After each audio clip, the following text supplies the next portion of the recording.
Presiden Prabowo Subianto menyatakan pemerintah akan terus menerapkan kebijakan strategis untuk mendorong pertumbuhan ekonomi. Di antaranya adalah optimalisasi bantuan sosial dan program makan bergizi gratis. Presiden Prabowo menyatakan dalam kuartal pertama tahun ini sejumlah kebijakan yang diterapkan mendorong pertumbuhan ekonomi. Di antaranya hasil kebijakan kenaikan UMP, optimalisasi penyaluran bansos di bulan Februari dan Maret, pencairan THR, stimulus di bulan Ramadan seperti diskon harga pesawat, diskon tarif tol, dan diskon belanja, serta optimalisasi program makan bergizi gratis. Pertama tahun ini, kebijakan-kebijakan yang mendorong pertumbuhan ekonomi, pertama, hasil kebijakan kenaikan UMP 2024. Dua, optimalisasi penyaluran bansos di bulan Februari dan Maret 2025. Tiga, pencairan THR bagi ASN dan pekerja swasta di bulan Maret 2025. Empat, stimulus pada bulan Ramadan, yaitu A, diskon harga tiket pesawat. Optimalisasi program makan bergizi gratis. 7. Optimalisasi penyaluran KUR. 8. Panen padi terrealisasi secara optimal.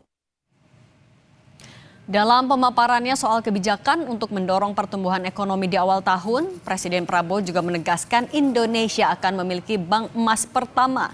Bank emas ini akan diresmikan pada 26 Februari 2025. Hal ini karena Indonesia tidak punya bank emas, sehingga emas di Indonesia banyak ditambang dan disimpan di luar negeri.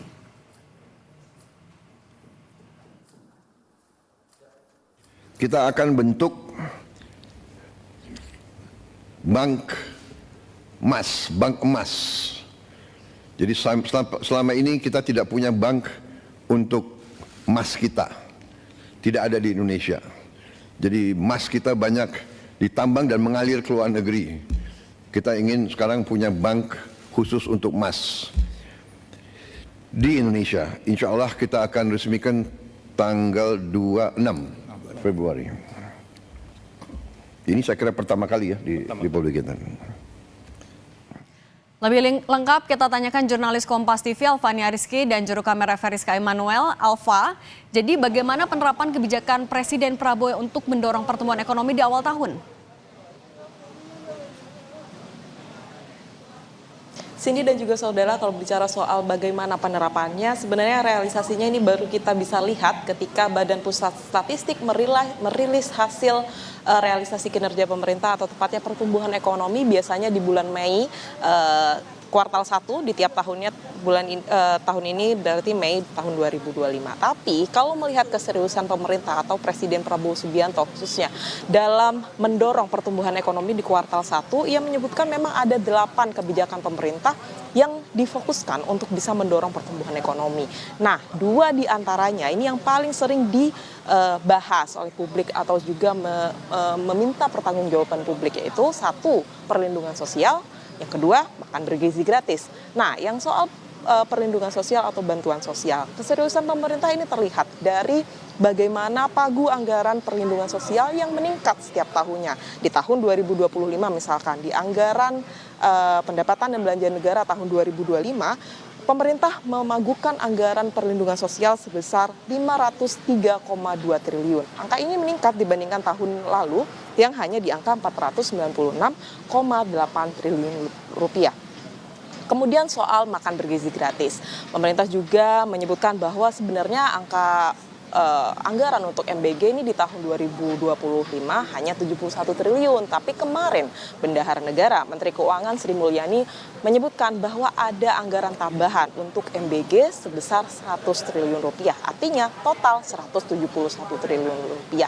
Dari anggaran ini saja sudah terlihat seperti apa upaya pemerintah untuk mengoptimalkan kedua kebijakan strategis dari pemerintahan Presiden Prabowo Subianto dan juga Wakil Presiden Gibran Rakabuming Raka. Dan terbaru tadi Presiden Prabowo Subianto juga menyatakan di Istana Kepresidenan Jakarta bahwa MBG akan menggerakkan ekosistem UMKM untuk mendorong pertumbuhan ekonomi. Dan berikut pernyataan dari Presiden Prabowo Subianto. Program makan bergizi gratis yang diperkirakan akan meningkatkan pertumbuhan di seluruh daerah-daerah di negara kita karena uang berputar di desa, di kecamatan, di kabupaten.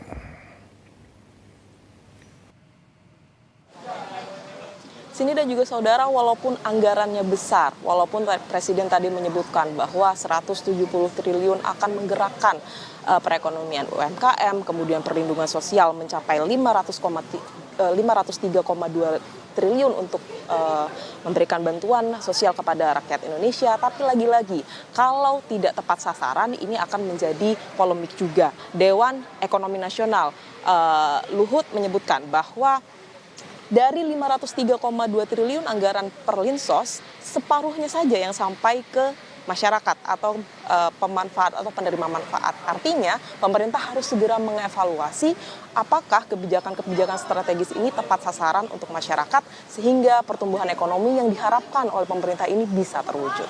Cindy. Terima kasih jurnalis Kompas TV Fania Rizky dan juru kamera Feriska Emanuel.